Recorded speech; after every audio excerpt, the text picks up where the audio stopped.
My God, I hate drugs.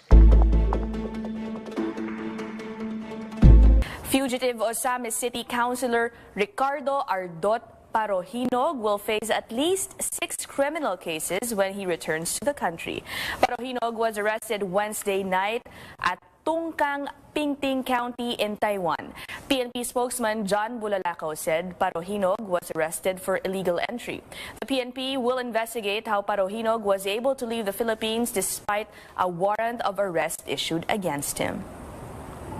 Of course, we will follow the process of deportation, and dahil may mga violations siyang commit doon sa Taiwan, the reason for his arrest, it will take some time before he will be deported to the Philippines. We do not know how he managed to leave the country. The cases against Parojinog include illegal possession of firearms and explosives and possession of illegal drugs, resulting from 2 police raids on his house and that of his siblings. The raid in July last year killed 15 people, including older brother Osamis Mayor Reynaldo Parojinog Sr. and 2 other siblings. Several firearms, including anti-tank rockets and rocket-propelled grenades, were also seized from his 2 closed businesses in a raid on April 30 this year. Parojinog also has a pending murder case. Happening today, a Senate panel will carry out a public hearing on the tax reform or train law. The Senate Committee on Public Services and Utilities is expected to tackle the effects of the new tax measure. Senator Grace Poe will preside over the hearing, happening at the new Iloilo Provincial Capitol building. A big step for the country's labor sector. Labor Secretary Silvestre Bello will submit today to Malacanang a list of employers in the country that do not regularize their workers. It will also include those that do not observe general labor standards, as well as those that continue to engage in illegal contractualization practices. And the Center for Local and Regional Governance is conducting mandatory trainings for newly elected Sangguniang Kabataan officials. In Quezon City, it will be held at the National College of Public Administration and Governance of the University of the Philippines. The training is offered free of charge. A team of international journalists was granted access this week inside Myanmar's Rakhine State, including to the village where a mass grave was found of 10 Rohingya believed to have been killed by security forces last year. In a government-led tour, international journalists, including a crew from our Japanese affiliate TV Asahi, witnessed the remnants of destroyed homes and reconstruction efforts in the village of Indin. In the region, homes have been flattened to make way for border guard posts. Myanmar's military has been accused of ethnic cleansing of Rohingya Muslims. Nearly 700,000 Rohingya have taken refuge at camps in neighboring Bangladesh, where they will soon face a miserable monsoon season. The U.S. State Department is looking into a possible sonic attack after a U.S. government employee in China reported abnormal sensations of sound and pressure while stationed in Guangzhou. CNN's Matt Rivers has more. Well, we do have some new information regarding this health scare with that U.S. diplomat in southern China that the U.S. State Department says experienced what they're calling abnormal sensations of sound and pressure over a period from late 2017 through April of 2018 that resulted in that employee suffering a mild traumatic brain injury. At a Ministry of Foreign Affairs press briefing this afternoon in Beijing, we were told by a spokesperson that China, at the request of the Americans, conducted what they're calling a preliminary investigation into what happened here. And that investigation has turned up no causes or no leads, which isn't entirely surprising given that the State Department itself doesn't really know what's going on at this point. The reason why this is so concerning, just to remind our viewers, is that what happened here in China mirrors what happened to American diplomats in Cuba last year. That, according to Secretary of State Mike Pompeo. He said that the medical symptoms that the diplomat had here in China mirrored those that some 24 diplomats and their families had in Cuba. The same sort of causes and symptoms, the same sort of diagnoses, both cases, even though these countries are thousands of miles apart, they resemble each other. And so now the question is, well, what is behind this? No firm conclusion has been reached by the State Department so far as to what happened in Cuba. And fast forward here to China, and the same situation exists. And so what we're hearing from the State Department is that they have sent medical teams to Guangzhou to try and get to the bottom of this. Guangzhou, the major Chinese city in the south of this country where that government employee was based. The medical teams will try and gather what information they can. What happened in Cuba affected some 24 people. Here in China, it's only one person so far, but clearly that is enough for the State Department to be extremely concerned and for them to ask the Chinese for help in figuring out what's going on. I'm Matt Rivers in Beijing. Arnold Gonzalez has been named officer in charge of the Tourism Promotions Board, or TPB. The Tourism Department announced that the TPB Board of Directors unanimously chose Gonzalez. The 56-year-old career executive has been with the agency for 30 years. Gonzalez was OIC of TPB's Domestic Promotions Department. He takes on the agency's leadership after Cesar Montano resigned as Chief Operating Officer. Montano is in hot water for approving multi-million projects allegedly without proper bidding. These include Buhay Karinderya program, which promotes Filipino food stalls or roadside eateries. Of course, there's a development on Janet Lim Napoles. I mean, we're waiting for this. Of course, as we know, she's the alleged mastermind of the pork barrel scam, a big story in the previous administration. So right now, she's under the Witness Protection Program, but it's expiring tomorrow. So we're waiting to see if the fairly newly installed Justice Secretary will be approving an extension of her being under the WPP.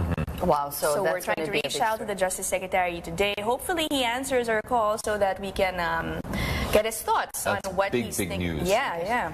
Well, another news, national ID system, they are going to be tackling on that. So the bill wants to integrate, actually it makes sense, 33 various government-issued ID. They want to put that all into one, giving you, your own special number, and of course, you have to put in your picture and your basic info. What are the concerns that people have with that? I mean, because obviously there's a pro and because I see only the benefits. What are some of the concerns that I'm missing? Of the of having to consolidate all the 33 different maybe you have IDs, if you have something, just put it down on our Facebook page and we'll get to that, because I can only see good coming from it. Yeah, it's all ako din, good. Para at least, diba, may isang ID you can use everywhere. Yeah, I mean that's it. I mean, I don't think it maybe it was something that was overlooked in the past, and now they're There are some concerns, I think, on how the system could be abused. I'm just not quite sure if it's because people will be able to, or government will be able to monitor everyone. As opposed to now with the 33 different... I don't know. I'm really not sure what these concerns I think they're concerned that there was an RFID in there or something like that. Okay, well, that's on lighter news. Yeah. Guns N' Roses. That's right, Guns N' Roses. But I got to talk to, sorry. Jerwin asked earlier. No, not Dua Lipa. Okay, let's talk about Guns N' Roses. Go. No. Finish that first. Okay, I got to speak to Jerwin Angkahas, a Filipino boxer. He'll be up against another Filipino boxer, Jonas Sultan. We're trying to reach Jonas Sultan also. They're both in California right now. Their match will be in Fresno, California. So stick around for more details on that. Okay, go ahead. That's the first time the world, Filipino against title. Filipino. In 93 years. 93 years. Yes. That's pretty incredible. And also, it's the first time in 93 years that Guns N' Roses are coming back. That's how old that band is. No, I'm just kidding. They were big in the 80s, a little bit in the 90s, I think, as well. Some of the big classic hits is Patience and... No, continue. No, I just remembered what the complaints are about the national ID system. Some opposition lawmakers are saying it might violate right to privacy. Okay, but so that we have to have government IDs now anyway, right? I mean, what's the difference in having 33 and down all to in one? Well, I guess. Well, we can go on and talk about this, and we will later on. Again, stick around. We have more stories coming up. You're watching New Day on CNN Philippines.